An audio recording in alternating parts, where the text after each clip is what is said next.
దేశ అత్యున్నత పౌర పురస్కారమైన భారతరత్న అవార్డుల ప్రధానోత్సవం రాష్ట్రపతి భవన్లో ఘనంగా జరిగింది. రాష్ట్రపతి ద్రౌపది ముర్ము ఈ పురస్కారాలను ప్రదానం చేశారు.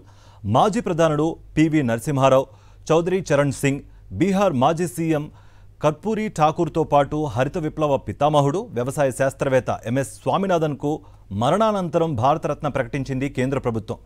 దివంగత దిగ్గజాల తరపున వారి కుటుంబ సభ్యులు అవార్డులు అందుకున్నారు.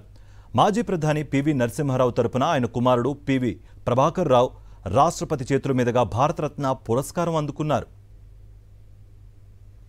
మాజీ ప్రధాని చౌదరి చరణ్ సింగ్కు మరణానంతరం భారతరత్నతో గౌరవించింది మోదీ సర్కార్. ఆయన మనవడు ఆర్ఎల్డీ చీఫ్ జయంత్ చౌదరి అవార్డును అందుకున్నారు. అలాగే హరిత విప్లవ పితామహుడు, వ్యవసాయ శాస్త్రవేత్త ఎంఎస్ స్వామినాథన్ పెద్ద కుమార్తె నిత్యారాయ్ తండ్రి తరపున భారతరత్న స్వీకరించారు. బీహార్ మాజీ సీఎం కర్పూరి ఠాకూర్ తరపున ఆయన కుమారుడు రామ్నాథ్ ఠాకూర్ పురస్కారం అందుకున్నారు. ప్రధాని నరేంద్ర మోదీ, కేంద్ర హోంమంత్రి Amit Shah, BJP chief JP Nadda, Bihar CM Nitish Kumar సహా పలువురు ప్రముఖులు ఈ కార్యక్రమానికి హాజరయ్యారు.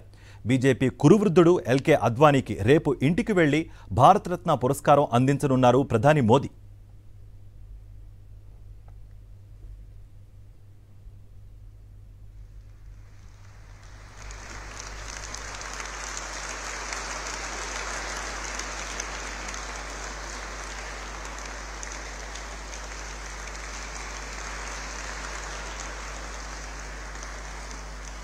डॉक्टर नित्या राव।